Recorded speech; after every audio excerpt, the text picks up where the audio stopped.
Hello दोस्तों, एक बार फिर से आपका स्वागत है शाइनिंग मून के ऑनलाइन प्लेटफॉर्म पर। आज हम बात करने वाले हैं जो अधिगम की जो टॉपिक चल रहा था अपना, उससे आगे हम देखते हैं अधिगम के बारे में। हमने अधिगम किसे कहते हैं और उसके सोपानों को हमने पढ़ लिया था। अब हम देखते हैं अधिगम की जो कुछ विशेषताएं होती है, उन विशेषताओं के बारे में हम देखते हैं। तो सबसे पहले हम शुरू करते हैं अधिगम की विशेषताएं। अधिगम का संबंध अनुभवों की नवीन व्यवस्था से होता है। क्या होता है? जो अधिगम होता है उसका संबंध किससे होता है? अनुभवों की नवीन व्यवस्था से। जो अनुभव होते हैं उनसे हम अधिगम कर सकते हैं। अधिगम का शाब्दिक अर्थ क्या होता है? अधिगम का शाब्दिक अर्थ होता है सीखना या लर्निंग करना। तो लर्निंग किससे होती है? अनुभवों की नवीन व्यवस्था से सीखा जा सकता है, अधिगम होता है। उसके बाद में देखते हैं अधिगम के द्वारा व्यवहार में अपेक्षाकृत परिवर्तन लाए जा सकते हैं। अधिगम के द्वारा क्या किया जा सकता है? अधिगम के द्वारा अपेक्षाकृत परिवर्तन लाए जा सकते हैं। जो परिवर्तन लाए जाएंगे वो क्या होंगे? अपेक्षाकृत स्थायी परिवर्तन होंगे। और पूर्व के अनुभवों तथा अभ्यासों के द्वारा ये परिवर्तन लाए जा सकते हैं। जो अपेक्षाकृत क्या होंगे? तो अपेक्षाकृत होंगे स्थायी। अब हम देखते हैं सीखना अनुकूलन है। अनुकूलन क्या है? अनुकूलन परिस्थितियों में सीखा जा सकता है। तो सीखना क्या है? अनुकूलन व्यवस्था होती है। उसके बाद हम देखते हैं सीखना व्यक्तित्व का विकास। सीखने से क्या होता है? व्यक्तित्व का विकास होता है। अगर अधिगम होगा तो व्यक्तित्व में क्या होगा? विकास आएगा। व्यक्तित्व में क्या होगा? निखार आएगा। क्योंकि जो इससे परिवर्तन आएगा वो क्या होगा? स्थायी परिवर्तन होगा। और अभ्यास व पूर्व अनुभव से ये परिवर्तन लाया जाएगा। तो ऑब्वियसली क्या होगा? ये स्थायी परिवर्तन होगा और उसके लिए व्यक्तित्व का विकास होगा। सीखना एक खोज है। क्या है? सीखना एक प्रकार की खोज होती है जिसे अनुभव के द्वारा खोजा जाता है। सीखना व्यक्तिगत, सामाजिक व सार्वभौमिक होता है। सीखना क्या होता है? कल हमने पढ़ा कि सीखना क्या क्या हो सकता है? इंडिविजुअल हो सकता है, सोशल हो सकता है और यूनिवर्सल भी हो सकता है। तो व्यक्तिगत हो सकता है, सामाजिक हो सकता है और सार्वभौमिक हो सकता है।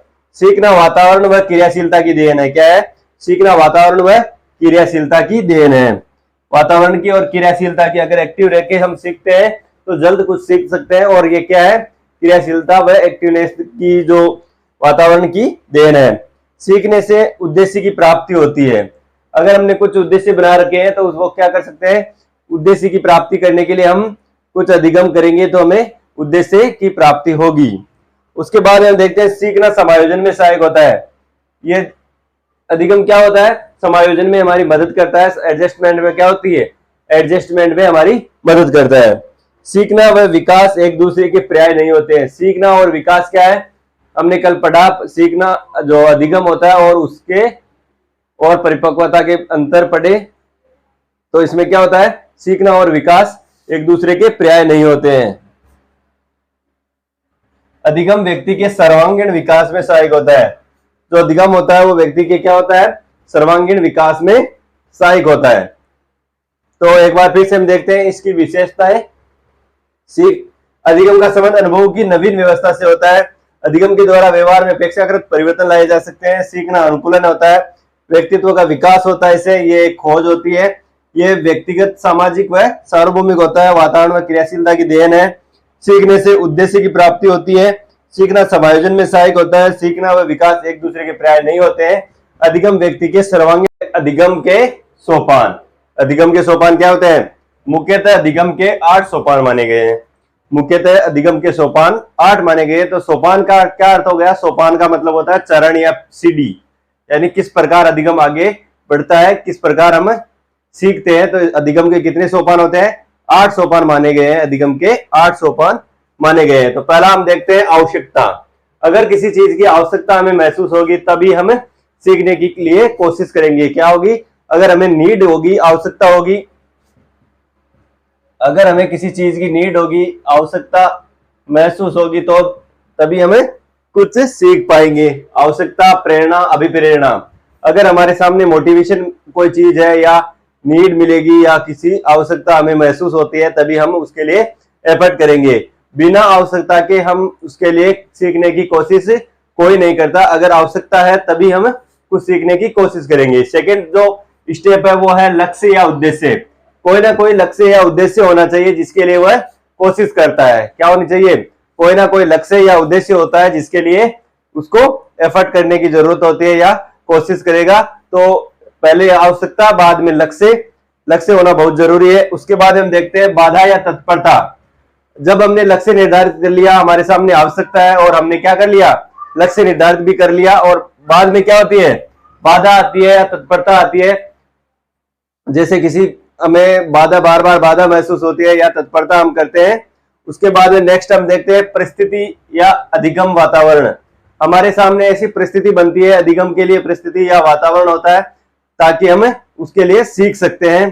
तो हम एक उदाहरण के रूप में देखते हैं। जैसे हमारे सामने अभी क्या है, अभी हमें पहले रीट क्रैक करनी है। तो रीट से पहले हमें क्या करना होगा, जब अध्यापक की भर्ती परीक्षा से पहले हमें रीट पास करनी होगी, प्री रीट पास करनी होगी। तो इसके लिए ये क्या है, ये हमारा गोल है। क्या है, गोल है, लक्ष्य है कि हमें क्या करनी है, अध्यापक की जो भर्ती परीक्षा है उसको पास करना है। उससे हमारे पहले क्या है, एक बाधा के रूप में रीट है, प्री रीट, उसको पास करके ही, क्वालिफाई करके ही हमें आगे जाना है। तो हमें आवश्यकता किस चीज की है, हमें अभी आवश्यकता किस चीज की है, हमें एक नौकरी चाहिए, पैसा चाहिए, और तो हमें क्या आवश्यकता होगी, इसके लिए हमें आवश्यकता है, यह आवश्यकता हो गई। और लक्ष्य क्या है हमारा, लक्ष्य है अध्यापक बनना। क्या है लक्ष्य, हमारा अध्यापक, टीचर बनना है। और जो बाधा या तत्परता है, बाधा या तत्परता जो बीच में हमें बाधा के रूप में आती है, तो हमें पहले क्या करनी होगी, रीट क्वालिफाई करनी होगी। इसके लिए बाद में हम देखते हैं परिस्थितियां या अधिगम वातावरण। जब परिस्थिति या अधिगम वातावरण मिलेगा तभी हम कुछ सीख पाएंगे। जैसे कि कोई लाइब्रेरी में जाके बैठता है या कोई कोचिंग में जाके कोचिंग करता है, तो वो क्या हो गई, वो उसके लिए एक परिस्थिति हो गई, और अनुकूल परिस्थिति में ही वो अध्ययन कर सकता है। अगर हम ऐसा सोचे कि कई शोर शराबे वाली जगह पर जाके बैठ जाए, वहां पर पढ़ सकते हैं, ऐसा नहीं हो सकता। अब ऐसे शोरगुल वाले माहौल में पढ़ाई नहीं हो सकती। इस प्रकार क्या है, वातावरण भी अनुकूल होना चाहिए। उसके बाद नेक्स्ट हम देखते हैं विभिन्न अनुक्रियाएं। विभिन्न अनुक्रियाएं, तो ऐसे हम देखते हैं कि जब विभिन्न अनुक्रियाएं, क्या मतलब होता है, बार बार अलग अलग कोशिश की जा सकती है कि इस प्रकार हम कर सकते हैं, इस प्रकार कर सकते हैं। तो अलग अलग तरीके अनुक्रियाएं होती है। तो हम जैसे ही रीट वाला हमारा एग्जांपल चल रहा था कि हमें क्रैक करना है, तो हम क्या करेंगे, सबसे पहले हम नोट्स बनाएंगे, या अगर हम कहीं ऑनलाइन क्लास ले रहे हैं तो ऑनलाइन पढ़ेंगे, या ऑफलाइन क्लासेस में हम पढ़ाई कर रहे हैं तो पहले हमें टीचर से उनका नोट्स बनाएंगे। नोट्स बनाने के बाद उन बार बार रिपीट करते रहेंगे। तो यह क्या है, हमारी अलग अलग अनुक्रियाएं हो गई। हमने क्या किया, नोट्स बनाए, नोट्स पढ़ा, उसकी बार बार प्रैक्टिस की, तो ये हमारी क्या हो गई, अनुक्रियाएं हो गई। उसके बाद में हम देखते हैं समायोजन, एडजस्टमेंट। हमें एडजस्टमेंट करना होता है, समायोजन कर लेते हैं हम। जैसे हमने देखा कि जब एग्जाम पास में आ जाता है, एग्जाम हमारे सामने नजर आने लग जाता है, तो जो सिटिंग पावर है वो बढ़ जाती है, और जो बच्चे तैयारी कर रहे हैं उनकी भी जो रेगुलर हैबिट है वो बढ़ जाती है। कि जैसे अगर 8-10 घंटे पढ़ रहा है, तो वो 12-13 घंटे, 16 घंटे, 18 घंटे तक पढ़ने लग जाता है। तो ये क्या हो जाता है, वो एडजस्टमेंट कर लेता है कि मुझे क्या करना है, अब सिर्फ पढ़ाई करनी है, दूसरे जो काम होते हैं वो अलग रखकर वो पढ़ाई में लग जाता है। तो वो क्या करता है, एक एडजस्टमेंट बैठा लेता है कि ये काम मुझे बाद में करना है, पहले में पढ़ाई करनी है, तो एडजस्टमेंट कर लेता है। उसके बाद हम देखते हैं व्यवहार में परिवर्तन। तो धीरे धीरे क्या हो जाता है, उसके व्यवहार में परिवर्तन आ जाता है, और वो उसकी जो डेली रूटीन है वो फिक्स हो जाती है, और व्यवहार में क्या हो जाता है, परिवर्तन हो जाता है। बाद में हम देखते हैं सामान्यकरण, और वो अपेक्षाकृत क्या हो जाता है, कई दिनों तक वो अपेक्षाकृत स्थायी हो जाता है। हमने देखा कि कोई बच्चा 4 बजे उठता है या 5 बजे उठकर जल्दी पढ़ाई करता है, तो बार बार डेली हैबिट में आ जाता है, और वो एक स्थायी हैबिट बन जाती है कि उसे अगर सुबह नहीं उठना है तो भी वो 4-5 बजे उठ जाता है। तो ये क्या हो गई, अपेक्षाकृत स्थायी हो जाती है। और व्यवहार में इसमें क्या हो जाता है, इसके व्यवहार में परिवर्तन हो जाता है। तो हम वापस एक बार देखते हैं। सबसे पहले हमारे सामने क्या होगी, अगर कोई आवश्यकता या प्रेरणा या अभिप्रेरणा हमें मिलेगी, या कोई मोटिवेट हमें करेगा, तो क्या होगा, सबसे पहले हमें आवश्यकता महसूस होगी, तभी हम उसके लिए कदम उठाएंगे या काम करेंगे। बाद में हम देखते हैं लक्ष्य, हमारे पास कोई ना कोई लक्ष्य या गोल होता है, तभी हम उसके लिए तत्पर रहेंगे। अगर हमने लक्ष्य भी स्थापित कर लिया है, कोई लक्ष्य बना लिया है, जैसे रीट पास करने के बाद अध्यापक भर्ती परीक्षा हमारा मेन गोल रहेगा, तो क्या हो गया, हमारा वो लक्ष्य हो गया। इसके बाद में हम देखते हैं बाधा या तत्परता, हमने क्या कोशिश की, क्या हमारे सामने बाधा आती है। सबसे पहले हमें रीट क्रैक करनी होगी, तो क्या ये क्या हो गई, एक तत्परता के रूप में हमारे सामने आ जाती है। उसके बाद हम देखते हैं परिस्थिति या अधिगम वातावरण। जैसे अगर हम किसी कोचिंग में ऑनलाइन या लाइब्रेरी में बैठकर पढ़ाई कर रहे हैं तो वो क्या हो गया, हमारा अधिगम वातावरण हो जाता है, किस वातावरण में हम पढ़ाई कर रहे हैं। उसके नेक्स्ट हम देखते हैं विभिन्न अनुक्रियाएं। बार बार हम कोशिश करते हैं कि अलग अलग नोट्स बनाते हैं, अलग जो टीचर होते हैं उनके बारे में पढ़ते हैं, उनसे नॉलेज गेन करते हैं, तो क्या होता है हमारी अलग अलग अनुक्रियाएं होती है। कोई बच्चा नोट्स बना के पढ़ता है या कोई ऑनलाइन पढ़ता है, ऐसे पढ़ाई करता है। इसके बाद हम देखते हैं समायोजन। धीरे धीरे उनका क्या हो जाता है, एडजस्टमेंट हो जाता है और वो एडजस्ट कर लेते हैं अपने आप को कि अभी सिर्फ पढ़ाई करनी है। उसके बाद हम देखते हैं व्यवहार में परिवर्तन। धीरे धीरे व्यवहार में क्या हो जाता है, परिवर्तन हो जाता है, उसकी जो हैबिट होती है फिक्स हो जाती है, डेली रूटीन फिक्स हो जाता है। उसके बाद हम देखते हैं सामान्यीकरण या अपेक्षाकृत स्थायी। ये क्या हो जाती है, अपेक्षाकृत स्थायी हो जाती है। जो रीट एग्जाम है या जो एग्जाम है अध्यापक भर्ती परीक्षा का जो एग्जाम होता है, उसमें क्या होती है, इसकी जो सोपान होते हैं, इसके चरण होते हैं, उनके चरणों के बारे में हमसे क्वेश्चन पूछा जाता है कि किस प्रकार हमें चरणों को क्या बनाया करना है, क्रम वाइज बनाना है। चरणों के हमारे सामने क्वेश्चन दे दिया जाता है अलग अलग, और हमें क्या बनानी है, उसकी सीक्वेंस सेट करनी है। तो हम सबसे पहले क्या होगी, सबसे पहले आवश्यकता, सबसे पहले हमें नीड क्या होगी वो व्यवस्थित करनी है। अगर वहां पर नीड भी आ सकती है, प्रेरणा भी आ सकती है और अभिप्रेरणा भी लिखा हुआ आ सकता है, या मोटिवेशन भी लिखा हुआ आ जा सकता है।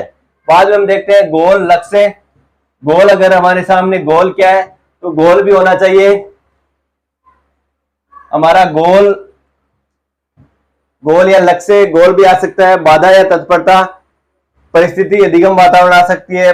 ऐसे सीक्वेंस बनानी होती है हमें। तो हमें क्या करना है, ये जो सोपान है उनको सीक्वेंस वाइज याद करने हैं। जैसे जैसे इसकी सीक्वेंस दे रखी है उसी प्रकार हमें याद रखना है। लास्ट में हमें सामान्यीकरण, सरलीकरण या स्पेसिफिकेशन की जाती है। अपेक्षाकृत क्या होता है, अपेक्षाकृत स्थायी परिवर्तन, ये भी लिखा हुआ आ सकता है।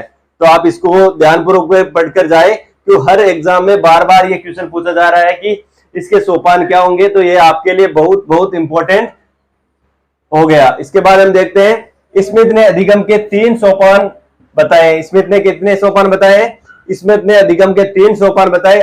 बार जो एग्जाम हुए हैं उनमें स्मिथ के अधिगम के सोपान भी पूछे गए हैं। तो सबसे पहले हम देखते हैं आवश्यकता, प्रेरणा, लक्ष्य और तत्परता, बाधा। स्मिथ ने सिर्फ 3 बताए हैं, जिसमें आवश्यकता, प्रेरणा है, लक्ष्य है, व तत्परता व बाधा है, स्मिथ के द्वारा बताई गई है। पहला है समान निष्पादन रेखीय वक्र, दूसरा है वर्धमान धनात्मक या उन्तोदर वक्र, और तीसरा है ऋणात्मक नतोदर वक्र, और चौथा है एस आकारीय वक्र। अब हम सबको एक एक बारी बारी से पढ़ेंगे। तो हमने पहले इधर रखा है जो 60% है वो लिख रखा है, और इधर है क्या है, प्रयास की मात्रा। तो हम पहला देखते हैं समान निष्पादन रेखीय वक्र। इसमें क्या होता है, जब बच्चा समान गति से सीखता रहता है, या ना तो उसमें कमी आती है और ना ही वृद्धि आती है, तो उसे क्या कहा जाता है, समान रेखीय वक्र कहा जाता है। कि इसमें गति में कोई परिवर्तन नहीं होता, तो उसे समान रेखीय वक्र कहा जाता है। तो इसमें जो रेखीय वक्र बनेगा वो कैसा बनेगा, समान रेखीय वक्र बनेगा। हमसे कंपटीशन एग्जाम में ऐसा क्वेश्चन पूछा जा सकता है कि जो वक्र है कौन सा वक्र बनेगा जब बच्चे की समान सीखने की गति समान रहती है, तो कौन सा वक्र बनेगा, तो समान रेखीय वक्र बनेगा। इसका तो हम ऐसे सबसे ही पता चलता है कि समान रेखीय वक्र होता है। उसके बाद हम देखते हैं दूसरा जो वक्र है वो बनेगा अपना, दूसरा वक्र कौन सा है, वर्धमान धनात्मक या उन्तोदर वक्र। दूसरा वक्र है वर्धमान धनात्मक या उन्तोदर वक्र।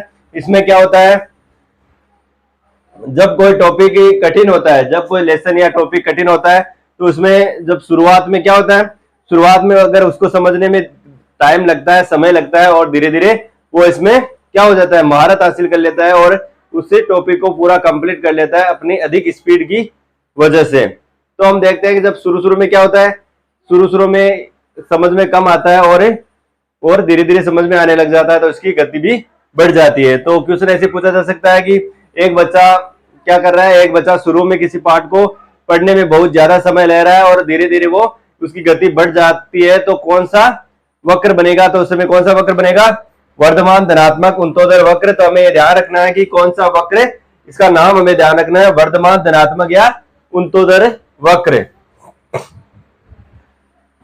अब हम देखते हैं तीसरा वक्र जो है ऋणात्मक नतोदर वक्र। ऋणात्मक नतोदर वक्र में क्या होता है, इसमें जब बच्चा शुरू में क्या करता है, शुरू में उत्साह या अभिरुचि या उत्साह के कारण क्या करता है, उसकी गति स्पीड ज्यादा रहती है और धीरे धीरे वो जब थकान हो जाती है या अभिरुचि में कमी हो जाती है या कोई टॉपिक अगर कोई बोरिंग टॉपिक लग रहा है तो उस वजह से उसकी क्या हो जाती है, जो उसमें रुचि है वो कम हो जाती है और जो ग्राफ है वो नीचे गिर जाता है। तो इसका हम याद रख सकते हैं नतोदर वक्र या ऋणात्मक वक्र। तो नतोदर वक्र का क्या अर्थ हो गया कि जब स्पीड पहले गति होती है वो ज्यादा होती है और धीरे धीरे कम होती जाती है, तो इसे नतोदर वक्र कहा जाता है। तो हमसे क्वेश्चन ऐसे पूछा जा सकता है कि अगर कोई बच्चा क्या करता है, बच्चा शुरू में अधिक स्पीड से सीख रहा है, अधिक गति से सीख रहा है, कोई पार्ट है उसको बहुत अधिक गति से सीख पाया और बाद में इसकी स्पीड कम हो जाती है थकान के कारण, तो ये कौन सा वक्र बनेगा, तो इस समय बनेगा ऋणात्मक नतोदर वक्र। उसके बाद में हम देखते हैं शिक्षण प्रतिशत या प्रकाश की मात्रा, असाकारीय वक्र। ये चौथा जो वक्र है असाकारीय वक्र, इसमें क्या होता है, जो गति होती है, सीखने की गति क्या होती है, एक समान नहीं रहती, कभी स्पीड क्या हो जाती है, ज्यादा हो जाती है और कभी कम हो जाती है। इस प्रकार वो ग्राफ असाकारीय ग्राफ बन जाता है। अगर कोई टॉपिक आपको समझ में आ रहा है तो वह क्या होगी, उसकी स्पीड बढ़ जाएगी और जब टाइम बीतता जाता है तो समय अगर ज्यादा लग रहा है किसी टॉपिक में तो क्या हो जाता है, वो बोरिंग लगने लग जाता है और उसकी क्या हो जाती है, गति कम हो जाती है, फिर अचानक बढ़ जाती है और कम हो जाती है। इस प्रकार गति बढ़ती जाती रहती है। तो यह कौन सा आकारीय वक्र बन गया, यह असाकारीय वक्र बन गया। मैंने आपको ग्राफ के माध्यम से समझा दिया है। अब मैं आपको थ्योरी के रूप में आपको बता देता हूं कि आपको किस प्रकार लिखना है। आप एक बार इसका स्क्रीनशॉट ले लें ताकि समझने में आसानी हो। समान निष्पादन रेखीय वक्र किसे कहते हैं, प्रत्येक प्रयास की मात्रा समान रहती है या एक सी होती है। बाद में नेक्स्ट है वर्धमान धनात्मक या उन्नतोदर वक्र, प्रारंभ में सीखने की गति धीमी होती है और समय के साथ बढ़ती रहती है। तीसरा है ऋणात्मक वक्र, प्रारंभ में सीखने की मात्रा तेज होती है और धीरे धीरे थकान व अभिरुचि में कमी होने के कारण गति कम हो जाती है। और चौथा है असाकारीय वक्र, अधिगमकर्ता के प्रयासों पर निर्भर करता है। यह किस पर निर्भर करता है, अधिगमकर्ता के प्रयासों पर निर्भर करता है। तो एक बार फिर से देखते हैं, समान निष्पादन रेखीय वक्र, प्रत्येक प्रयास की मात्रा समान रहती है या एक सी होती है। वर्धमान धनात्मक उन्नतोदर वक्र, प्रारंभ में सीखने की गति धीमी होती है और समय के साथ बढ़ती रहती है। ऋणात्मक वक्र, प्रारंभ में सीखने की मात्रा तेज होती है और धीरे धीरे थकान व अभिरुचि में कमी होने के कारण गति कम हो जाती है। और असाकारीय वक्र, अधिगमकर्ता के प्रयासों पर निर्भर करता है। तो यह था आज का सेशन। आज के सेशन में हमने पढ़ा अधिगम के बारे में, अधिगम की जो विशेषताएं हैं उनके बारे में देखा और अधिगम वक्र के बारे में हमने आज का सेशन आपको कैसा लगा, आशा करता हूं कि आज का सेशन आपको बहुत अच्छा लगा होगा।